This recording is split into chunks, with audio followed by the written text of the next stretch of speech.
everyone. So we're going to start our story time by standing up. We're going to bring our eyes right on over to our secret password. What is it? B. B. What is it? B. What things start with the letter B? B makes a b, b. So b, b. Bear. Bear. B, b. Bouncy ball. Bouncy ball. B, b. Boat. Boat. And what does our yoga pose? Butterfly. It's a butterfly. What does butterfly start with? B. All right. Miss Seams, we might need to bring this down to the floor so we can do the butterfly pose together. So when we do the butterfly, let's start by waking our legs up. It's kind of a rainy, dreary day. We get our bodies ready. I can't do it. You're doing a great job. You have butterflies on your pants. Butterflies. Oh my goodness. All right. So when we do the butterfly, we bend our leg and then we bend the other leg. And these are called the soles of our feet. They're just the bottom, the pads of our feet. And we're going to stick them together with super glue. Stick them.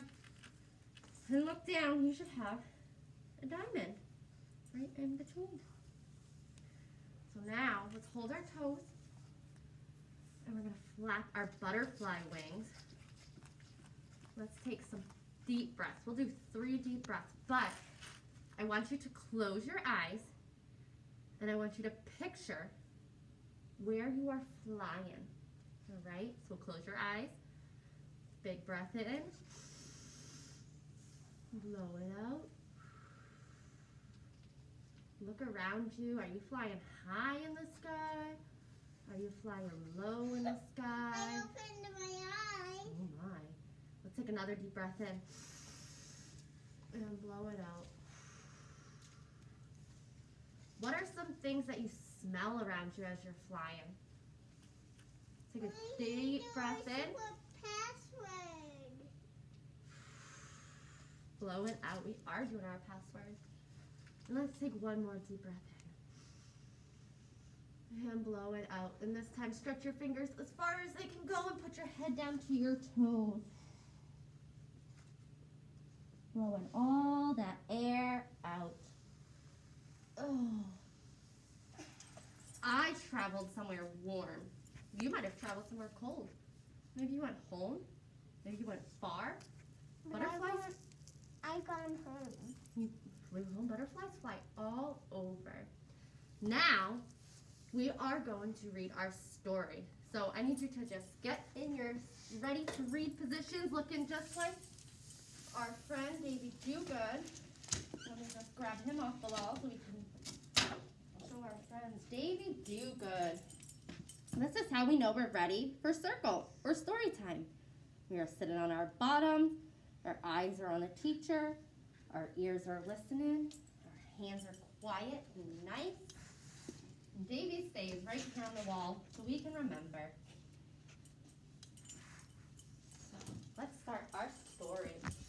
Good yoga. My body feels nice and warm We now. already did that one. You've already read this one? That's awesome. Maybe you can help me tell some of the story as we go along. This one is called, do you remember the title? It's Mine. And it is written by Leo Leone. Leo Leone is an author and an illustrator. What's the author do? What's the book? He writes the words in the book. And what does the illustrator do? Draws the pictures. So Leo Leone, he writes a lot of books. But in this book, he helps us learn about sharing. Because these frogs are having a hard time sharing. Let's find out what happens. Here it is. It's mine. In the middle of Rainbow Pond, there was a small island. Smooth pebbles lined its beach. And it was covered with ferns and leafy weeds. All different kinds of plant. That's called vegetation.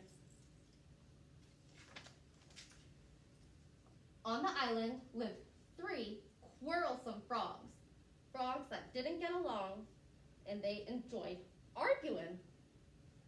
Their names were Milton, Rupert, and Lydia. They quarreled and quibbled from dawn to dusk, from sunrise to sundown, all day long. "Stay out of the pond," yelled Milton. "The water is mine."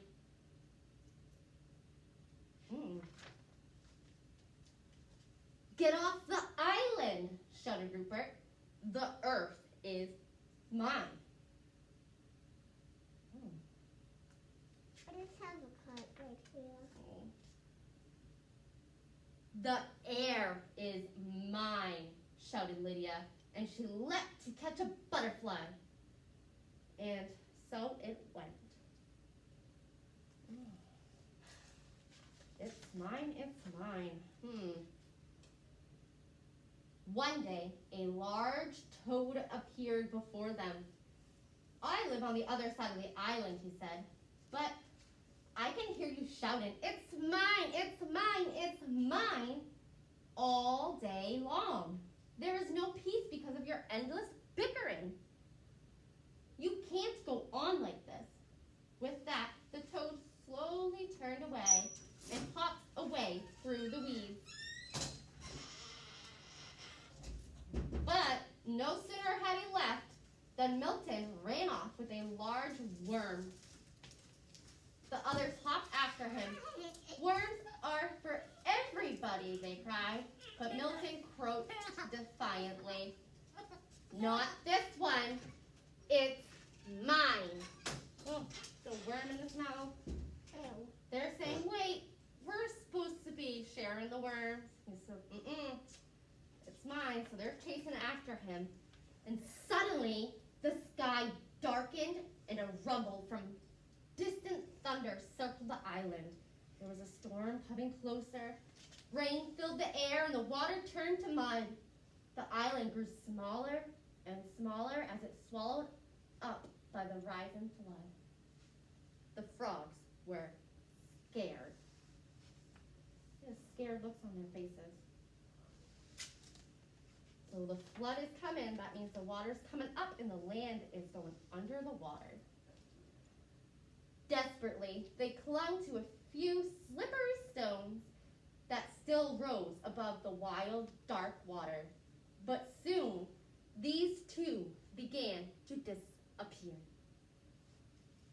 They're disappearing. I can't see them. There was only one rock left. That's not a rock. It's a flower. And there, the frogs huddled, trembling from the cold and fright. But they felt better now that they were together, sharing the same fears and hopes. Little by little, the flood subsided. The water was going down. There was more land. But it's not a rock, it's a frog. The rain fell gently and then stopped altogether. It's a frog. They said they're sitting on a rock. No, they have life. But look! The large rock that had saved them was no rock at all. "You saved us," shouted the frogs, when they recognized that it was A toad. the toad. The next morning, the water had cleared. Sun rays chased silver minnows, that's a type of fish, on the sandy bottom of the pond. Joyful frogs jumped in, and side by side, they swam all around the island. Together, they leapt after the swarm of butterflies that filled the air. They're sharing now. Sharon. And later, when they rested in the weeds, they felt happy in a way they had never felt happy before. No Isn't- feeling. Brother Sharon, "Isn't it peaceful?" said Milton. "And isn't it beautiful?" said Rupert. "And do you know what else?" said Lydia. No. What? The others asked. It's ours. The end. So I have a quick question before we head on over to breakfast. In this story, there are 3 frogs. 1, 2, 3. When the storm comes, how do the frogs feel? Kind of sad. Sad. Do they feel a little frightened? Yeah. So what do they learn that makes them feel better if they're feeling, if they feel frightened? Yeah, they're sharing. They are working together. Where is this picture? Right here. Let's see. They feel better when they are all together. So this week, while we learn about friendship, I think that it's important to keep in mind that we always, well, usually feel better if we have a friend that is there to be part of hard times and good times. Just like we're going to have next week, our remote learners, the people that are learning from home, they're going to be able to sit and listen to the story just like you guys, but they'll be on the iPad so that they can be part of our classroom and they can be part of our friendship right inside our school while they stay home. What do you think of that idea? Good, perfect. Let's stand up and head on over to